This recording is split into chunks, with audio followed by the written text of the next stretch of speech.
تیر ورځ پاکستاني پولیسو منظور پښتون نیولې دی او نن په پاکستان کې د منظور پښتون د نیولو په تړاو باندې پراخ لاریونونه وشي. پر همدغه لاریونونو له ښاغلي خټک سره خبرې کوو. خټک صاحب سلامونه، وخت بخیر. که چېرې زما اواز اورئ نو دا راته وایي چې په کومو سیمو کې به تاسو نن لاریونونه وکړئ؟ مننه کور مو ودان. تاسو لکه چې ووایې منظور پښتون د پښتون ژغورنې غورځنګ مخکښ پاکستان حکومت لخوا نه 2 ورځې شوي چې نیول شوی دی. د هغه د توقیف خلاف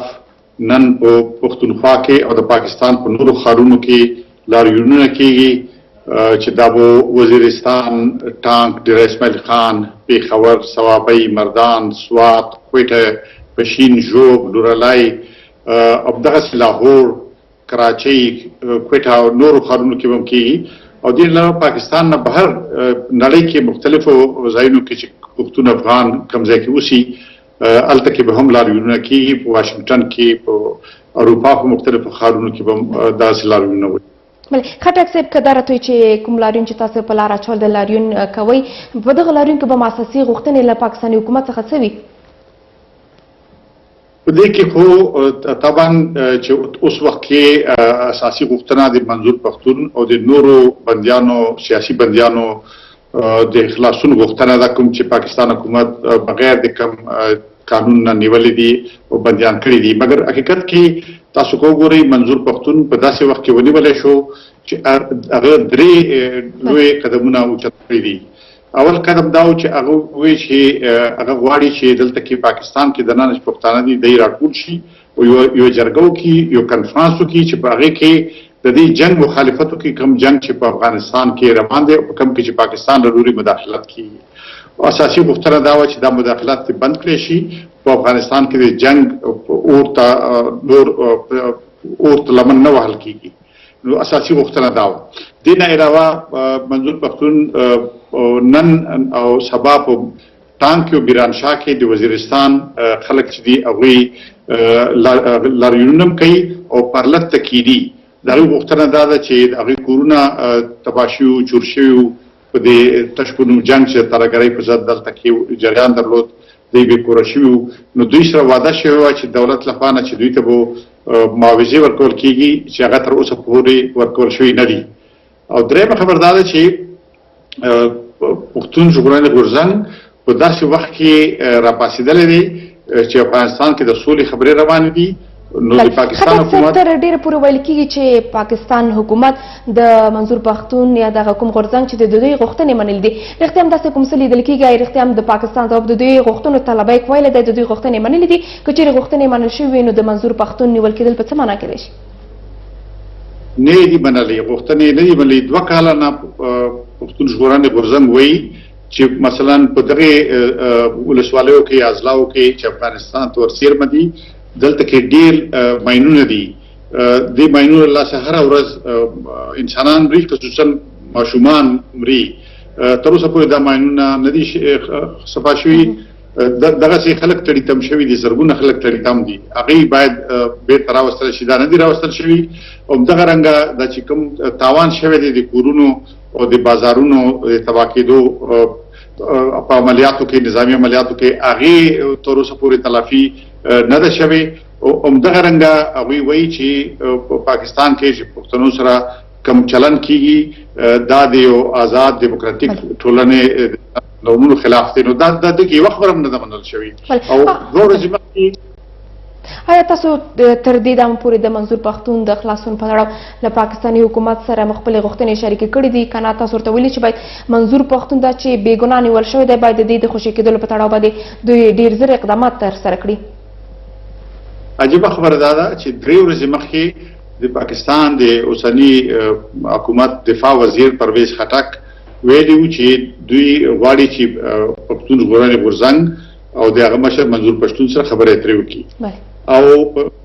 پښتون ژغورنې غورځنګ دې ته اماده و چې خبرې اترې وکړي او هغې اعلان کړی چې خبرې اترې وکړي، مګر په ځای چې خبرې اترې وشي منظور پښتون توقیف کړی شو. نو دا عجیبه خبره ده. د حکومت په پالیسیو سره نه پوهېږي. منتها دا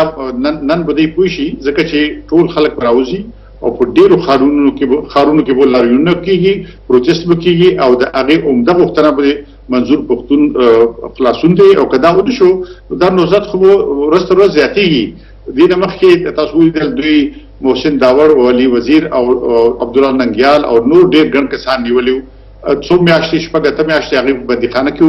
بیا حکومت مجبور شو چې هغه پریدي نو زما یقین دی چې منظور پښتون هم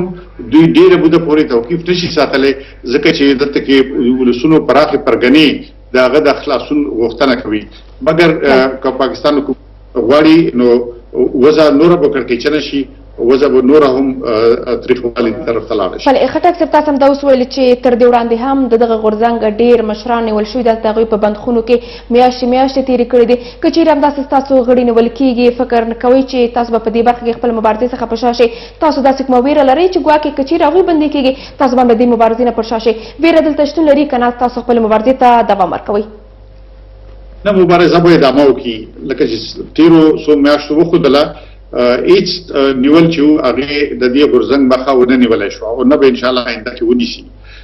زموږ خلک دې خبرو سره بلد دي د انګلیش دی وخت نه مونږه دا مشکلات لیدلې دي زموږ بشر باچا خان او زموږ نور مشرانو ډېر اوږدې مودې بندیخانې تېرې کړې دي خو کله هم زموږ مبارزې چې دي په دې ختم شوی نه دی او نه به ان شاء الله آینده کې ختم شي موږ سوله غواړو موږ دیموکراسي غواړو موږ خپل حقوق غواړو او دا خو نن نړۍ کې خدا ممکن نه ده چې داسې خلکو سره داسې چلن وشي تاسو ولیدل چې لږه موده مخکې په باینمار کې چې خلکو سره بد چلن شوی نو د بینالمللي محکمه چې ده هغې د باینمار د حکومت خلاف قضیه واورېده او هغې خلاف یې فیصله ورکړه نو دا خو جهاني سازمانونو ته موږ لاړ شو که دی دلته کې موږ دا چلن ته ادامه ورکړي بله خټک صاحب راګرځو د افغان حکومت غبرګون ته چې په کور دننه ځینې سیاسیون اوان ولسمشر خپله محمد اشرف غني ټویټ کړی دی له پښتنو څخه یې د دوی د حق د غوښتنې ملاتړ کړی دی خو دلته بیا پاکستاني حکومت هم خپل غبرګون ښودلی چې ګواکې دوی د دوی په چارو کې لاسوهنه کوي دا رښتیا هم لاسوهنه کیدی شي که نه د پښتنو د حق غوښتنې لپاره د دوی ملاتړ دی عرض دا دی چې مونږ ټول نه وړومبی د رئیس جمهور ډاکټر صاحب اشرف غني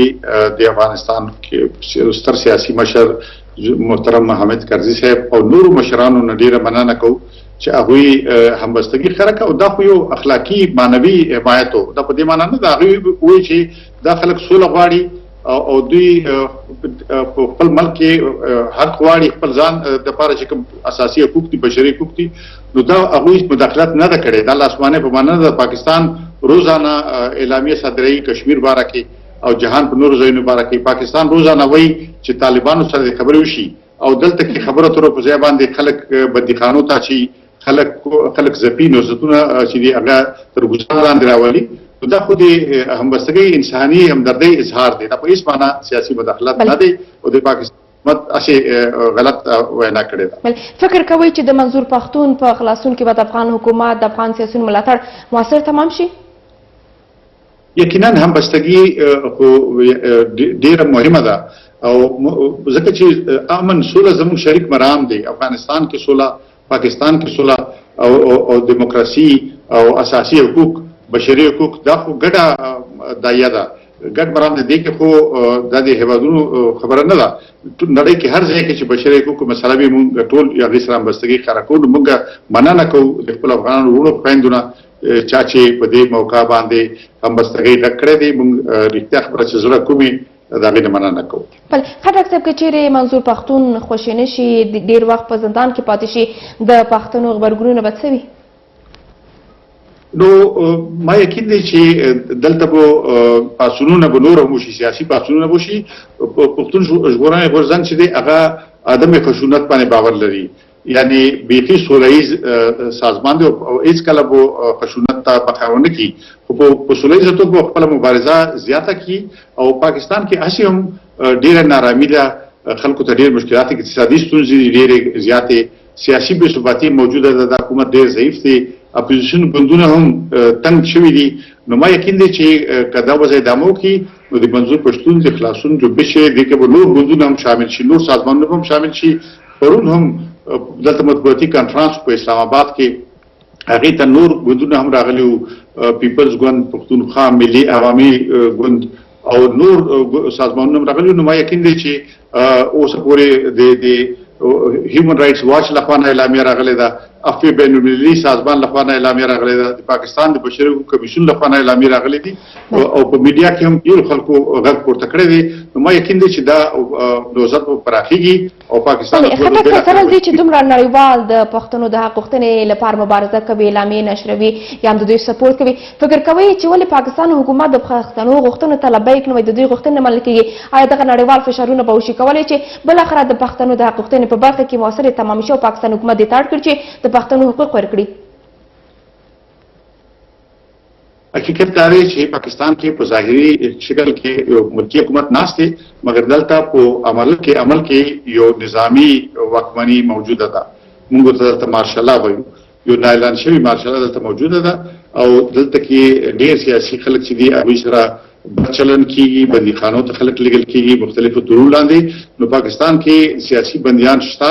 او سیاسي بندیانو د خلاصون لپاره مبارزه چې ده هغه به یعنې منظور پښتون او د پښتون ژغورنې غورځنګ پاکستان کې ویره ماته کړې ده او د دغې اعلان شوي نظامي قانون خلاف یې غږ پورته کړی دی او د پښتون ژغورنې غورځنګ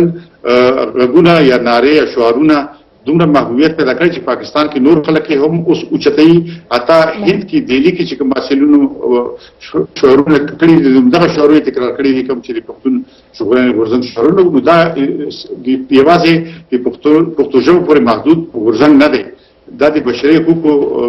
غورځنګ دی، نهضت دی چې ټول پاکستان کې دی او په ټوله سیمه کې ما یقین دی چې همبستګي ورسره خلک ښیي. بله خټک صاحب، تاسو پښتونخوا کې هم د اوس هستئ، هلته به د پښتونخوا وضعیت څنګه دی؟ خلک څومره راغلي د دغه لاریون لپاره تابعیان ول، د لاریون کې به ګډون کوي؟ د خلکو ګڼه ګوڼه لیدل کېږي که نه؟ څومره لیواله دي خلک چې بالاخره راشي دې لاریون کې تاسو سره ستاسو ملتیا وکړي او په دې لاریون کې ګډون وکړي؟ خبره دا دی چې نن دلته کې د باران ورځ ده، مګر بیا هم خلک راغونډ شوي دي. وزیرستان کې سهار له مخکې خلک راټول شوي دي، میران شاه کې او وانه کې او په نورو ښارونو کې، دغسې په ځینو ښارونو کې بیا مازدیګر بندو کې ډېر اسماعیل خان کې، اسلام آباد کې، سوات کې، مردان کې، ثوابۍ کې، کوټه کې، ژوب، لورلای کې، پشین کې. نو خلک په ټولو ځایونو کې لګیا دي، راټولېږي، چېرته کې سهار، چېرته کې غرمه، چېرته کې مازدیګر. خپلو شرایطو مطابق خلکو پلانونه جوړ کړي دي او اعلانونه یې کړي دي. ځوانان ډېر په جذبه، ډېر قوت راوتلي دي او هیڅ ویره طرحه نه لري او شعارونه ورکوي، د منظور پښتون د خلاصېدو غوښتنه کوي، دوی سرودونه وایي، ترانې وایي او ډېر په جذبه او په جوش کې راوتلي دي. بله خټک صاحب، وروستۍ پوښتنې ته راګرځو. له خلکو څخه مو غوښتنه څه ده په دې لاریون کې چې ګډون کوي؟ په دې لاریون کې د خویندو ګډون تر کومه حده پورې تاسو اړتیا بولئ چې دوی هم راشي، ستاسو ملتیا وکوي او په دې لاریون کې تاسو سره برخه اخلي؟ غوښتنه مو څه ده؟ نو غوښتنه خو لکه چې ما عرض وکړو د منظور پښتون او د نورو سیاسي بندیانو خلاصون اساسي غوښتنه ده په دې وخت کې. په دې سره چې کوم د وزیرستان او په نورو سیمو کې خلکو سره زیاتې شوي دي، هغوی ته چې کومې وعدې دولت کړې وي هغه باید پوره کړي او کومې غوښتنې چې 2 کاله نه پښتون ژغورنې غورځنګ کوي باید چې هغې ته غوږ کېږدي. غوښتنې به دا دي او په دې کې ډېره د خوشحالۍ خبره ده چې زموږ خویندې هم ډېر په ګڼ تعداد کې برخه اخلي. زموږ خور بشرا ګوهر، زموږ خور ثنا اعجاز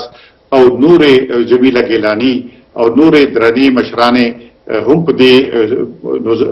لاریونونو کې شریک دي او پېښور کې او په اسلام آباد کې او په کوټه کې او په هر نورو ښارونو کې هم زموږ خویندې هم په دې لاریونونو کې برخه اخلي. ډېر زیاته مننه ژوندی اوسئ خټک صاحب، ډېر زیات مننه. کور مو ودان، تاسو ته ژوندي وي. ښه وخت. درنودونکو له پښتونخوا څخه پښتون سیاستوال افرا صاحب خټک د سکایپ له لارې موږ سره و او د پښتون د خلاصون په تړاو د دې ترڅنګ کوم لاریون چې نن په پاکستان کې ترسره کیږي پر همدې موضوعاتو موږ سره خبرې کولې راګرځو.